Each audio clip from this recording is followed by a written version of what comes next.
Chilli chicken খেতে খেতে bore লাগলে এই রেসিপিটা অবশ্যই ট্রাই করো। চিলি এগ রেসিপি, যেটা দুর্দান্ত স্বাদের হয়।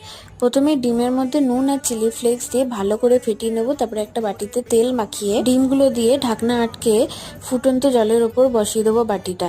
ব্যাস, এটা আমাকে 10 থেকে 20 মিনিট ওয়েট করতে হবে। তারপরে একটা বাটিতে নিয়ে নেবো কর্নফ্লাওয়ার, ময়দা, আদা রসুন বাটা, গোলমরিচ, স্বাদ মতো নুন দিয়ে জল দিয়ে ভালো করে একটা থিক ব্যাটার তৈরি করে নেবো। তারপরে এই যে আমি পিস পিস করে কেটে নিয়েছি, এবার এগুলোকে আমি ব্যাটারে চুবিয়ে সাদা তেলে ভালো করে ভেজে নেব। তারপর ওই তেলেই পেঁয়াজ কুচি, ক্যাপসিকাম কুচি দিয়ে ভালো করে ভেজে নিয়ে আদা রসুন বাটা দিয়ে আরও একটু কিছুক্ষণ নেড়ে চেড়ে তার মধ্যে দিয়ে দেবো soya sauce, chilli sauce, tomato sauce দিয়ে সব কিছু ভালো করে মিশিয়ে যখন তেল ছেড়ে আসবে তখন এর মধ্যে দিয়ে দেবো কর্নফ্লাওয়ার গোলার জল।